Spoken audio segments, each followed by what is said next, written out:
Assalamu alaikum wa rahmatullahi wa barakatuh. Tomorrow is Ramadan and some people say it's actually on Thursday. Inshallah ta'ala, we're going to be speaking about the ikhtilaf and which one to follow or like which opinion to follow. So this is the encyclopedia of fasting from Ad-Durr al-Saniyya, and they're not biased, by the way, so they mention all of the aqwal. The first opinion is the opinion of the Jumhur, the Hanafiya wal Malikiyya wal Hanabila, that if the moon is sighted in one country, all of the Muslimin should follow it. For the Hanafiya, you can find their evidence in Hashiyat ibn Abdeen and their opinions, Bidayat al-Sana'i' and also Fath al-Qadir. For the Malikiyya, in Al-Taj wal-Iklil wal-Dhakhira, and also for the Hanabila, you can check Al-Insaf wal-Mubdi'. And their evidence is very similar to the evidence of those who took on the other opinion, by the way. Inshallah, we're going to get into the evidence for the first opinion, which is the opinion of the Jumhur. The evidence from the Kitab is the general statement of Allah subhanahu wa ta'ala, فَمَنْ شَهِدَ مِنْكُمُ الشَّهْرَ فَلْيَصُمْهُ, that whoever witnessed the month, let him fast it. I.e., whoever witnessed Ramadan, he should fast it. And this verse is general. That means that includes everyone. That if the moon is sighted in one country, everyone should follow because of the general verse in the Quran. And the second evidence is the evidence from the Sunnah, from the hadith of Abi Hurairah radiallahu anhu, where he said, "صوموا لرؤيته." And this hadith is in Bukhari wa Muslim. It's muttafaq alayh. That the Prophet sallallahu alaihi wasallam, he said, fast for sighting the moon or seeing the moon, and also break your fast when you sight or see the moon. And this exact hadith and this exact verse is used by the other scholars who take the other opinion, by the way, but they direct it or do tawjih to the evidence differently, and we're going to see that inshallah ta'ala. And wajh al-dalala is kind of similar to the first evidence, which is in the verse. And now the second opinion is that if specific people see the moon, or like a specific country sees the moon, not everyone have to fast it. If your own country sees the moon, that means you should fast according to your your own country, like according to the sighting of your own country. And this is the opinion of a Shafi'i. When we say the opinion of maybe a Shafi'iyya or Malikiyya, etc., we mean the mu'tamad in their madhab, because Al-Hanabila have multiple opinions. The Shafi'i himself, he says that actually that he agrees with the Jumhur, and some of the Malikiyya believe that it's okay to not fast. So when we mention Al-Hanafi wal-Malikiyya wal-Hanabila wal-Shafi'i, we mean the mu'tamad in their madhab. And also some of the Salaf said it. Those who said it from the Salaf are Ikrimah rahimahullah ta'ala wa Ishaq wal Qasim wa Salim. And this is mentioned by Ibn al-Mundhir rahimahullah ta'ala, and you can find it in Al-Ishraf, volume 3, page 112. And also As-San'ani chose it, and Ibn Uthaymeen also chose this opinion. And you can find their evidence in Subul al-Salam and Sharh al-Mumti' for Ibn Uthaymeen rahimahullah ta'ala. And الصنعاني, he was actually right when he said في المسألة أقوال ليس على أحدها دليل ناهض. يعني this opinion, i.e. do we fast or not, there's a difference of opinions. And at the same time, there's no clear evidence. If you notice that the first opinion and the second opinion, they're literally using the same exact verse and the same exact hadith. We're going to get into it, inshallah ta'ala.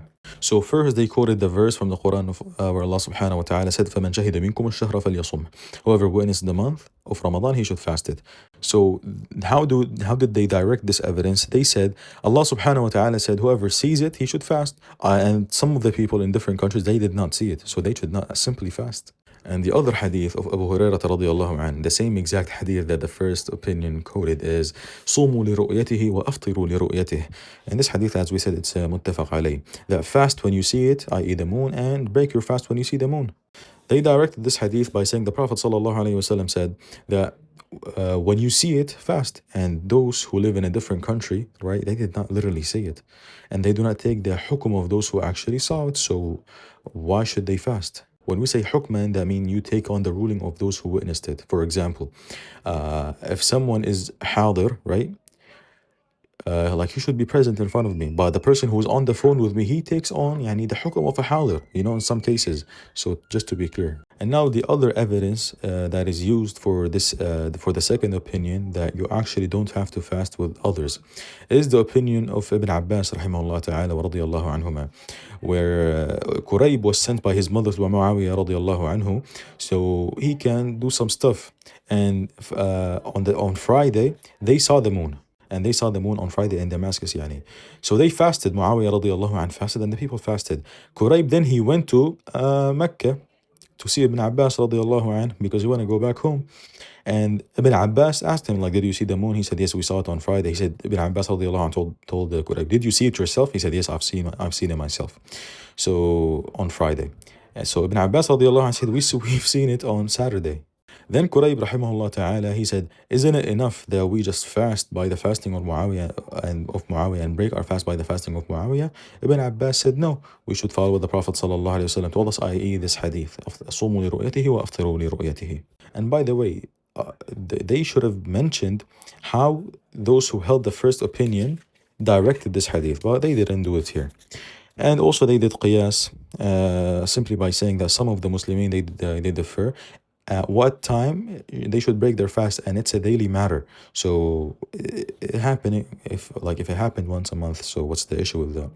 Also, Ibn Taymiyyah rahimahullah ta'ala in Majmu' al-Fatawa, he quoted this hadith which is sahih, narrated by Tirmidhi rahimahullah ta'ala wa Ibn Majah from the hadith of Abi Hurairah radiyallahu anhu, and this is the explanation if you want to pause it inshallah ta'ala and read it. But the Prophet sallallahu alayhi wa sallam said, الصوم يوم تصومون والفطر يوم تفطرون والأضحى يوم تضحون. You can find the translation on the sunnah.com, where the Prophet sallallahu alayhi wa sallam said, the fast is the day that people fast, and the breaking of the fast is the day that people break their fast, and the sacrifice is the day that people sacrifice, or the people sacrifice. What does it mean?